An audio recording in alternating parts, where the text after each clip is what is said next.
The night I left, it wasn't raining outside, but it felt like a storm had already broken inside me long before I opened that door.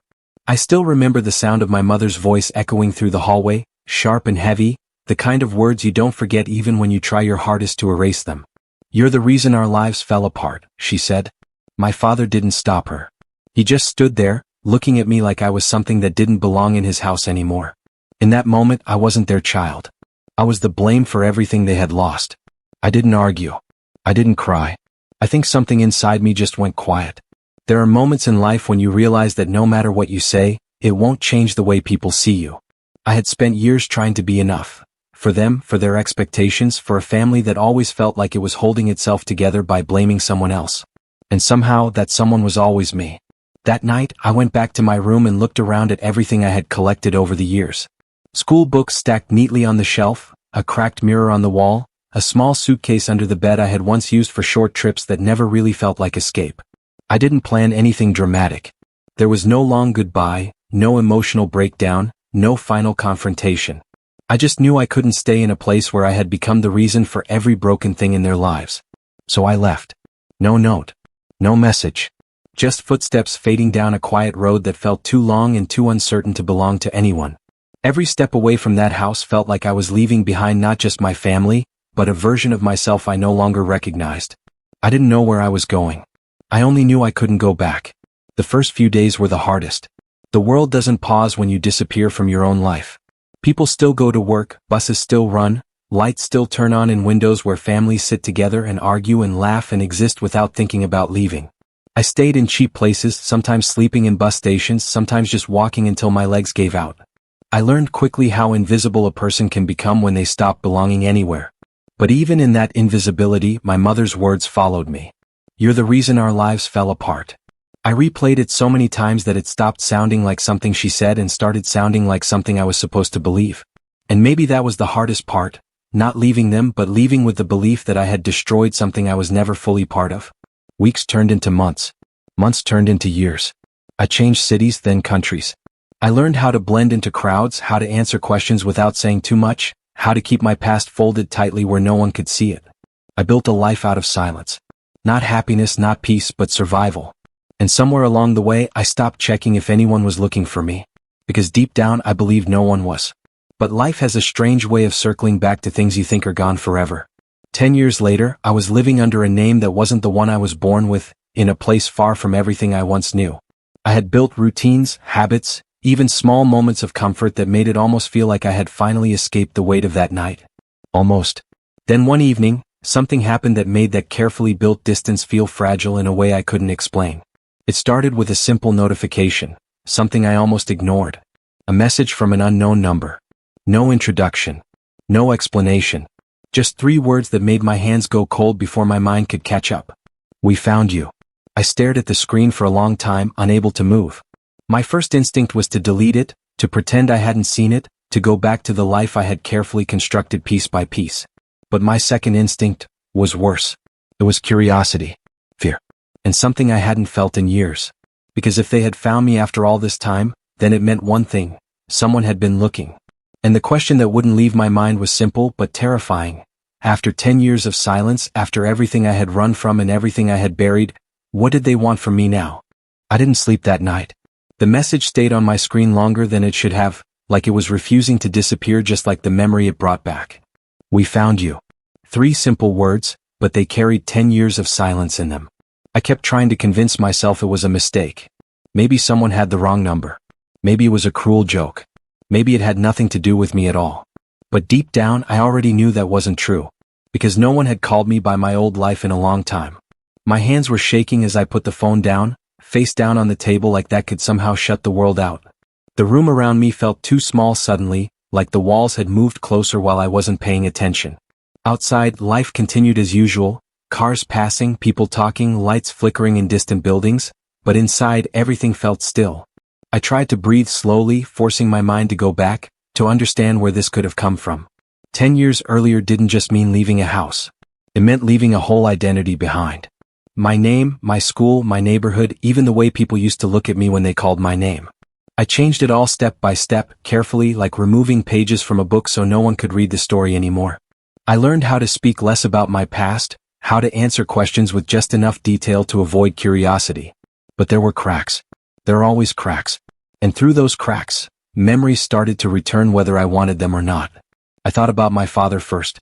A man who didn't speak much, but whose silence carried more weight than words ever could. He used to sit at the dining table long after everyone else had left, staring at nothing, like he was trying to solve a problem that didn't have an answer. I used to think he didn't care. Now I wasn't so sure. Then my mother.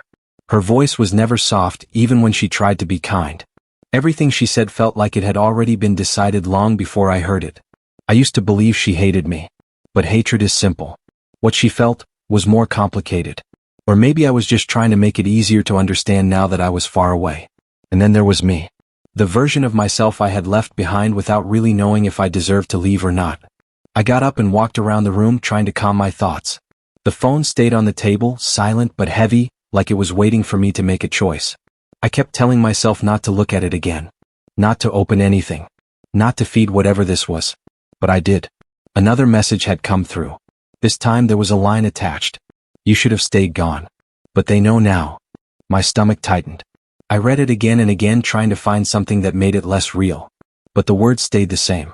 Clear. Direct. Intentional. They know now. Who is they? My mind immediately went back to the past I had spent years trying to bury. The people I left behind weren't just my parents. There were neighbors who whispered, teachers who stopped asking questions, relatives who stopped calling after a while. Back then, disappearing had been easier than explaining myself over and over again. But I had never thought someone would come looking. I sat down slowly, my mind pulling me into memories I had avoided for years. The arguments that never fully ended. The nights when I heard my name being spoken through closed doors. The feeling of being in a house where I was physically present but emotionally already outside of it. I remember the last week before I left, even though I try not to. Things had been strange. Conversations stopped in the middle when I entered rooms. Glances that lasted just a second too long. Attention I couldn't name but could feel in every corner of the house. I told myself I was imagining it back then. I told myself I was just being sensitive. Now I wasn't so sure. I picked up the phone again, staring at the messages like they might rearrange themselves into something less disturbing. But they didn't. They stayed the same. And the longer I looked at them, the more I felt something I hadn't felt in years. Not just fear. Recognition. Like something I had run from wasn't actually behind me at all. It was just waiting for the right moment to step into view again. I thought about blocking the number. Deleting everything. Moving again. Starting over somewhere else like I had done before. It would be easy. I knew how to disappear now. I had done it once already. But something stopped me. Maybe it was the way the message said "found you" instead of "I found you." Like more than one person was involved. Like this wasn't just a coincidence. Or maybe it was the fact that after 10 years, someone finally knew I was still alive. My phone lit up again. This time there was no message. Just an unknown call coming in. And as the screen flashed my old life back into motion, I realized something I wasn't ready to admit. Whatever I had run from 10 years ago wasn't finished with me yet. The call kept ringing. I stared at the screen, my finger hovering over it like it could decide my next 10 years in a single touch. The number was unknown, but it didn't feel random anymore. Nothing about this felt random. My chest tightened as the sound continued, filling the room in a way that made everything else disappear. Then it stopped. Silence came back too quickly, like the world had been holding its breath and suddenly let go. I expected relief, but instead I felt something worse, waiting. Because now I knew it wasn't over. It had just paused. I didn't call back. I should have. Or maybe I shouldn't have. That's the problem with situations like this. Every choice feels wrong before you even make it. Instead, I sat there trying to think logically. 10 years is a long time for someone to disappear. People move on. People forget. That's what I had believed all this time. That's what had kept me going through unfamiliar cities, new names, and silent nights where I pretended I didn't exist before that life. But this didn't feel like forgetting. This felt like remembering. The next morning, I left my place earlier than usual. I told myself I needed air, that I was overthinking. I walked through the streets, watching people pass by like nothing in my life had changed. But I noticed things differently now. A man standing too long near a corner shop. A woman who seemed to glance at me twice before crossing the street. Small things. Maybe nothing. Or maybe everything. I kept my phone on silent, but I checked it every few minutes anyway. No new messages. No calls. That almost made it worse. Because silence after noise doesn't feel empty, it feels intentional. By afternoon, I found myself sitting in a small cafe I had been going to for months. The same place, the same table near the window. It was familiar, and right now, familiarity felt like protection. I ordered something I didn't really want and just sat there watching the street outside. That's when I noticed him. A man sitting across the street. Not doing anything unusual. Just sitting. But something about the way he stayed there felt wrong. Not obvious enough for anyone else to notice. Just enough for me. He wasn't looking at the street. He was looking at the cafe. At me. I looked away quickly, pretending to focus on my cup. My heart started to beat faster, but I told myself not to jump to conclusions. People sit outside. People look around. It doesn't mean anything. But when I looked back 10 minutes later, he was still there. And now he had a phone in his hand. I left the cafe soon after. I walked faster than I should have, trying to act normal while every part of me wanted to run. I didn't go straight home. I couldn't. Instead, I took longer routes, changed directions, doubled back once just to be sure. No one followed me. At least, I didn't think so. When I finally got back, I locked the door behind me and leaned against it for a moment, trying to slow my breathing. My mind kept replaying the same thoughts. The messages. The call. The man outside the cafe. Was I being watched? Or was I finally just seeing things clearly after years of avoiding it? That night, I checked my phone again. There was a new message. We're not the only ones looking anymore. My stomach dropped.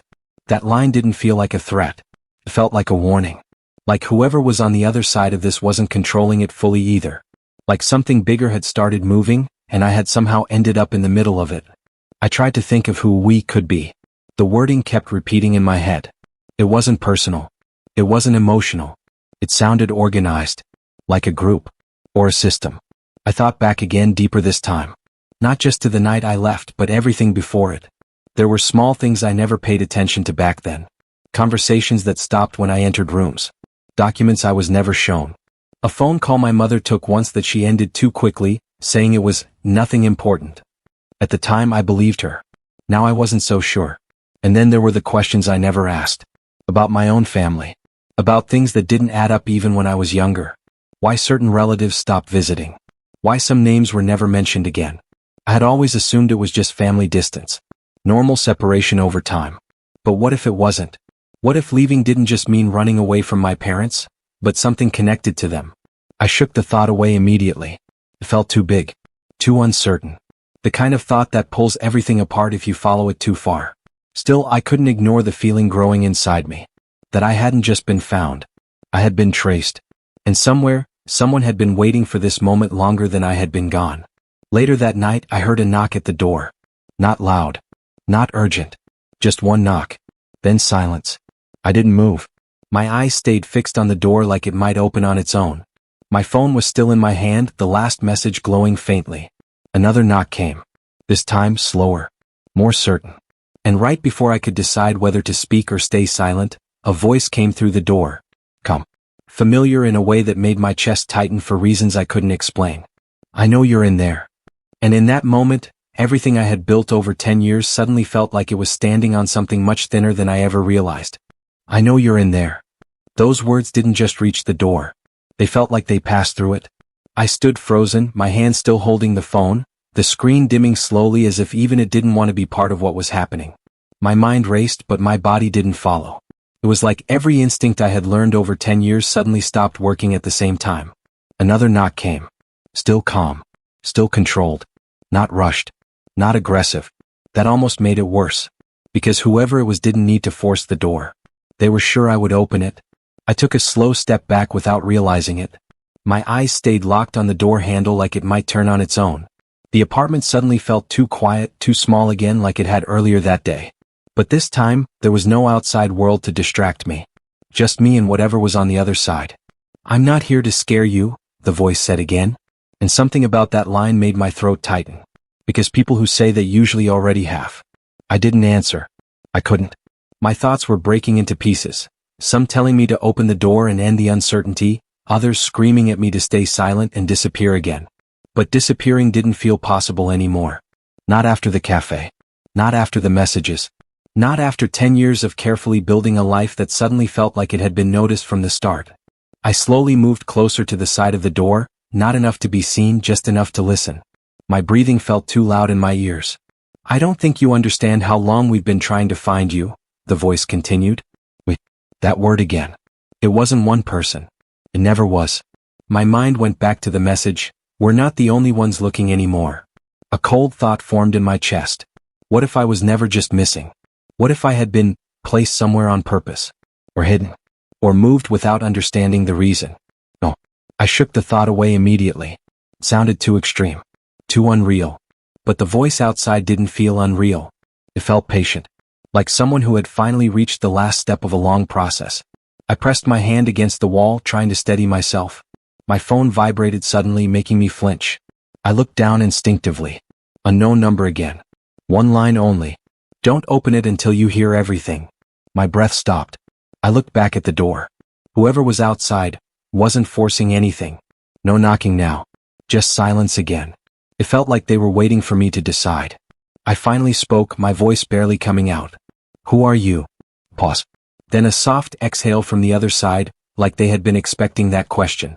That depends on what you remember, the voice said. That sentence hit harder than anything else so far. What I remember. But I didn't remember anything that explained this. At least, I didn't think I did. My mind started pulling at fragments I usually avoided. Not full memories, just pieces. A conversation I overheard years ago but never understood. A document with my name on it that I only saw for a second before it was taken away. A tense silence between my parents whenever certain topics came up. I pressed my back against the wall now, my heart beating faster. 10 years ago, the voice continued, you didn't just leave on your own. My stomach dropped. That's not true, I said immediately, but my voice didn't sound convinced even to me. A pause again. You think you walked out of that house and nobody questioned it? The voice asked softly. You think no one tried to stop it? Or trace it? My grip on the phone tightened. I didn't answer. Because I didn't know what answer I wanted. The voice lowered slightly. Something was already in motion before you left, they said. You were never meant to stay there long enough to understand it. My mind went blank for a moment. Not confusion. Something worse. Like a gap I didn't know existed was suddenly being pointed out. I stepped away from the door again, slowly, as if distance could help me think. My eyes kept shifting between the door and my phone, like both were connected in a way I couldn't yet see. What are you talking about? I finally managed.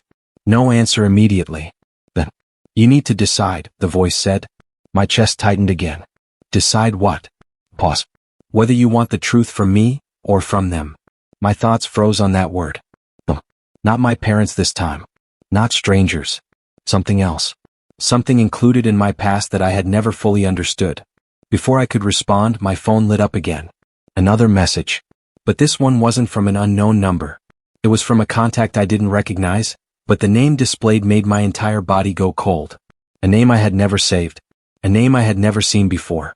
Yet somehow, it felt familiar. The message said only this. You shouldn't have been found this soon. I looked back at the door again. And for the first time since it all started, I noticed something I hadn't before. There was no shadow under it. Whoever was outside wasn't standing directly there anymore. Or they had moved. Or they were never alone to begin with. And right then, just as my mind started pulling apart every possibility I had, the voice came again, but this time it wasn't from the door. It was closer than before. Somewhere inside the building. The moment I heard the voice inside the building, something in my body reacted before my mind could even process it.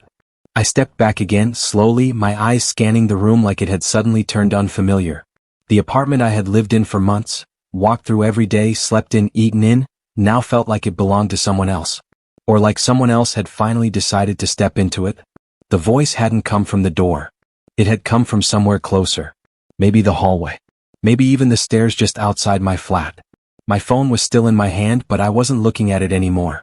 All my focus was on listening now. Trying to separate real sounds from my own panic. But there was nothing else. No footsteps. No movement.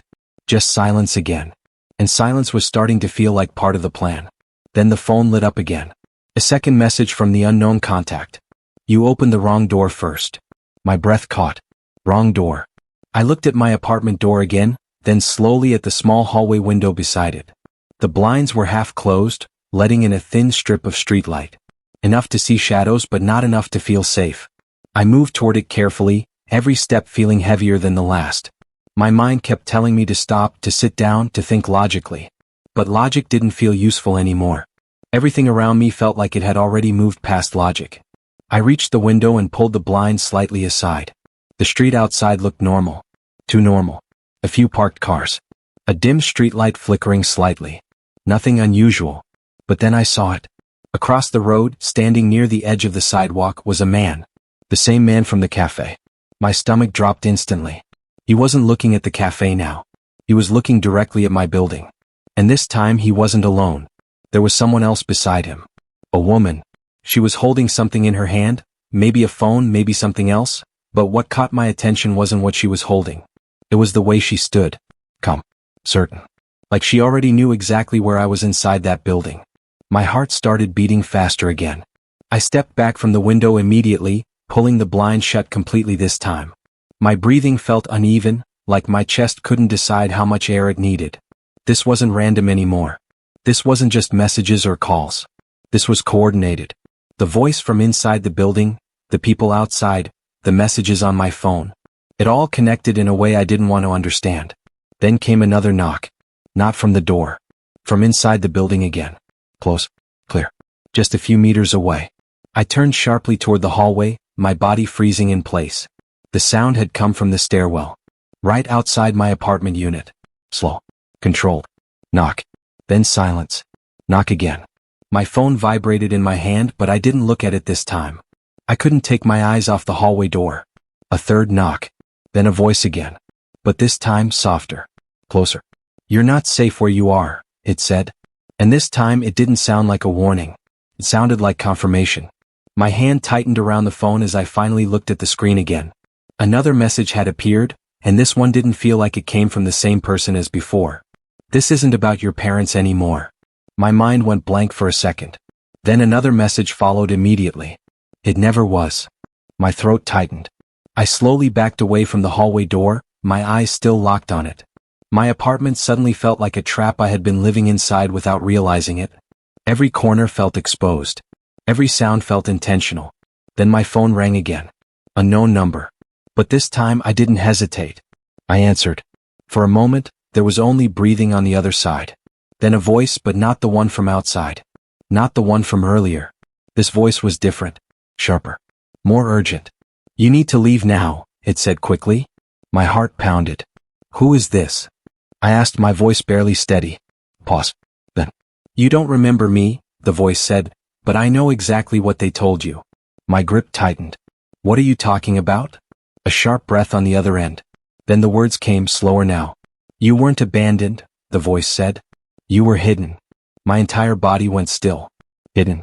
Before I could respond, the voice outside my apartment suddenly spoke again, but louder this time, closer to the door. They're inside with you now, it said calmly. I turned toward the hallway instantly. And that's when I noticed it. The hallway light outside my door wasn't flickering anymore. It was steady. Which meant someone had just fixed it. Or turned it on. And in that exact moment, my apartment door handle moved. Not aggressively. Not forced. Just slowly, turning downward. Like whoever was outside already had the key. And the voice on the phone whispered one last thing before everything went silent. They finally reached you the same way they reached your family. The call dropped. The door continued to open. The door opened slowly. Not slammed. Not forced. Just a calm, controlled movement, like whoever was on the other side already knew I wouldn't stop it. My body froze completely. I couldn't step forward, couldn't step back. Every part of me was locked in place as the gap widened between the door and the frame. And then I saw him. The man from outside the cafe. But he wasn't alone anymore. Two figures stood behind him in the hallway light. One was the woman I had seen earlier, and the other I didn't recognize at all. He was older, holding a thin folder in his hand, like this was something official. Something planned. None of them looked aggressive. That somehow made it worse. Close the door, I said, my voice breaking slightly. The man from the cafe didn't move. Instead, he looked at me with something I didn't expect. Not anger. Not threat. Relief. You're still here, he said quietly, like he had been afraid of the opposite. My mind couldn't process it fast enough. Everything I had prepared myself for, fear, confrontation, danger, it didn't match this tone. It didn't match their expressions. The woman stepped forward slightly. We didn't come to hurt you, she said. We came because you were never supposed to disappear the way you did. My chest tightened again. 10 years, I whispered. I left 10 years ago. My parents said I was the reason everything fell apart. I was blamed for everything. I had to leave. The older man finally spoke, holding up the folder. That's not what happened, he said. My stomach dropped. He opened it slowly like he didn't want to overwhelm me.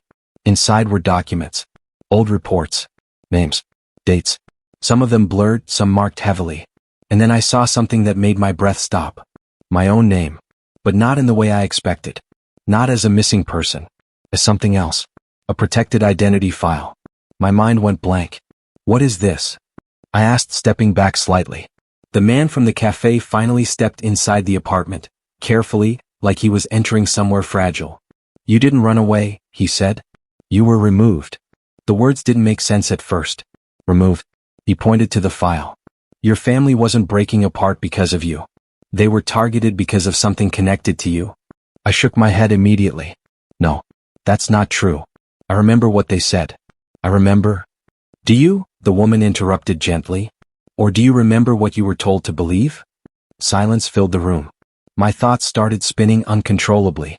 Fragments of memory, conversations I had ignored, strange silences in my home, missing details I never questioned. The older man continued. 10 years ago there was an investigation. Not about your family alone, but about a network. Financial links. Hidden transfers. People connected across cities. Your parents were involved, but not in the way you think. My throat felt dry. And me? I asked. The man looked at me directly. You were the key without knowing it. That sentence hit deeper than anything else. He explained slowly, carefully. That night I left home hadn't been an accident. It had been arranged in panic after something surfaced. Something tied to documents that I had unknowingly seen. My presence became a risk. Not because I did something wrong, but because I saw something I wasn't supposed to. My disappearance wasn't abandonment. It was protection. But something went wrong in the process. And instead of being safely relocated under supervision, I had slipped through systems, records, and tracking efforts. Lost completely. For 10 years they had been trying to correct that mistake. My hands were shaking now. So my parents, I started. Thought you were taken, the woman said softly. They didn't know where you were. They believed you were gone for reasons they couldn't control. My vision blurred slightly. All this time, I had believed I was the problem. The reason. The blame. But the truth was collapsing everything I had built around that belief. And then came the final part. The older man closed the folder. There's one more thing, he said. My body tensed again. We didn't find you tonight by chance, he continued. You were traced again because someone restarted the network. My heart sank. The same people from before, he added. And this time they know you're alive. I looked at all three of them. And what does that mean for me? I asked quietly. The man from the cafe didn't hesitate. It means you're not safe staying hidden anymore. A long silence followed. Then from outside the building I heard something I hadn't noticed before. A car engine idling. Then another. And another. The woman stepped closer to the door and looked outside carefully. They're already here, she said. My pulse spiked again. But before panic could fully take over, the older man turned to me. There's only one choice left, he said. You either come with us now, or you disappear again forever, but this time not by choice. My mind raced. Everything I thought I understood about my life had been rewritten in a matter of minutes. 10 years of pain, blame, and silence, all of it built on something I was never fully told. I looked toward the window, then toward the hallway, then back at them. And for the first time since that night 10 years ago, I realized something terrifying. Running wasn't going to solve it anymore. Because whatever had been hiding in my past was finally standing at my door. The silence in the apartment felt heavier than everything that had happened before. Outside, the distant sound of engines grew clearer, confirming what they had said. Whoever was behind this wasn't waiting anymore. Time had already run out, and I could feel it in the way the air in the room seemed tighter, like even the walls knew something had shifted. The man from the cafe looked at me again. There's no more time to explain everything here, he said calmly. But I need you to understand one thing clearly. You were never the problem in your family story. You were the missing piece in someone else's. Those words stayed in the air longer than anything else. The woman stepped closer to the window again, checking outside carefully before turning back. They've surrounded the building, she said. We need to move now. My mind was still struggling to catch up. 10 years of believing I was the reason everything collapsed, and now I was being told I was never the cause. That I had been part of something much larger, something hidden behind lies and silence and carefully constructed distance. I looked at the older man holding the folder.